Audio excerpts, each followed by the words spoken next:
Selamat datang di segmen Otaku Time, di mana kita akan membahas, mengulas, dan memberikan komentar tentang isu dan berita yang beredar seputar dunia anime. Baik yang kebenarannya sudah terbukti atau masih kabar burung saja. Oke, tanpa basa-basi lagi, kita mulai ke pembahasan. Let's check it out!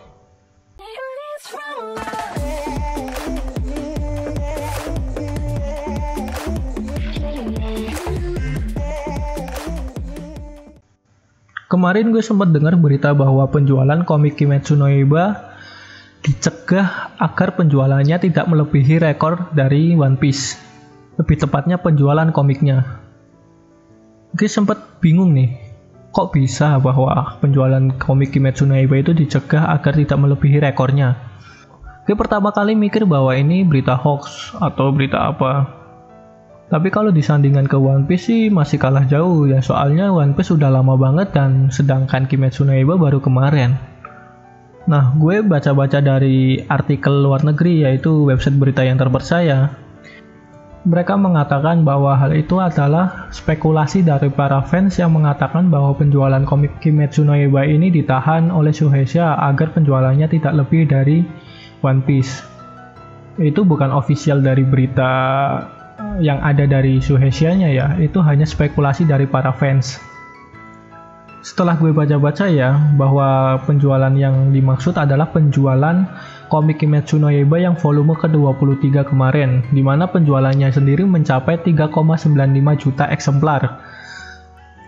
Ya, ini bisa dikatakan bahwa penjualan komik Kimetsu no Yaiba hampir menyamai dari penjualan volume 67 dari One Piece ya.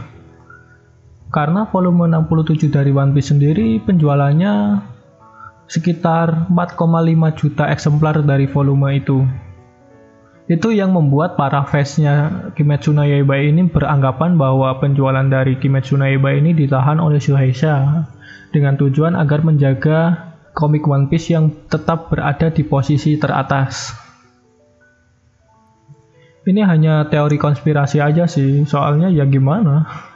Kalau memang ini benar ya keterlaluan bahwa penjualan Kimetsu no Yaiba ditahan gara-gara hal itu doang. Dan kalian bisa lihat di layar di mana 15 peringkat, yaitu hampir ya bisa dikatakan hampir 15 peringkat diduduki oleh One Piece semua.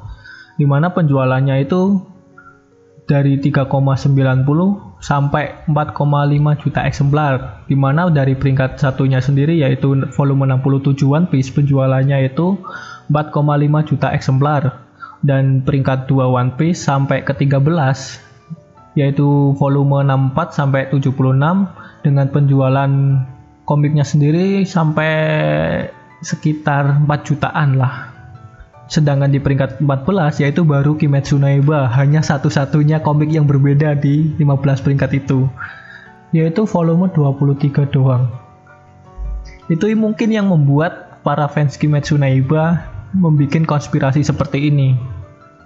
Ya, semoga saja itu hanya berita konspirasi doang dan bukan nyata. Ya, menurut kalian gimana tentang berita ini? Apakah ini berita yang sebenarnya atau ini hanya kabar burung saja? Silakan tuliskan di kolom komentar. Untuk berita selanjutnya sih masih nggak jauh-jauh dari Kimetsu no Yaiba. Akibat ketenaran Kimetsu no Yaiba ini, salah satu tempat wisata yang ada di Jepang, lebih tepatnya hutan yang berada di tengah kota, di mana letaknya berada 15 km di sebelah timur stasiun kereta api listrik Nagano. Di mana di sana terdapat sebuah batu besar yang bernama Ryo no Wariishi. Gimana sih nyebutnya? Ryo no Wariishi, atau batu besar naga yang terbelah. Seperti yang terlihat di layar, nampak sekilas mirip dengan tempat pelatihan Tanjiro, di mana di tengah hutan terdapat batu besar yang terbelah akibat pedang Tanjiro. Akibat popularitas Kimetsu no Yaiba, tempat wisata ini menjadi sangat ramai di kalangan anak-anak. Konon batu ini memiliki cerita sendiri, di mana dahulunya terdapat sebuah naga yang sedang mencari air minum di bawah batu tersebut, dan tanpa sengaja naga itu menghancurkan batu itu menjadi dua. Dan fakta yang sebenarnya diungkapkan oleh pemerintah Jepang bahwa batu tersebut terbelah akibat air yang meresap ke dalam bebatuan dan membeku semakin dingin sehingga retakannya semakin meluas dari tahun ke tahun. Ini merupakan dampak positif dari penjualan Kimetsu no Yaiba yang akhir ini semakin populer. Apalagi Kimetsu no Yaiba ini mungkin membawakan latar belakang dari budaya Jepang. Dan gue juga berharap bahwa suatu saat nanti Indonesia dapat membuat animasi yang membawakan tema budaya dari salah satu adat yang ada di Indonesia. Semoga saja pihak Indonesia dapat belajar dari Jepang bahwa industri anime itu bukan hanya sekedar tontonan saja. Itu juga dapat mempromosikan wisata-wisata yang ada di daerah tersebut yang dijual melalui animasinya. Ya, sekian dulu pembahasan dari Mimin. Jika kalian mempunyai pendapat atau berita-berita yang ingin Mimin bahas, silahkan tuliskan di kolom komentar. Dan jangan lupa klik tombol like jika kalian menyukai video ini, dan klik tombol dislike jika kalian nggak menyukai video ini.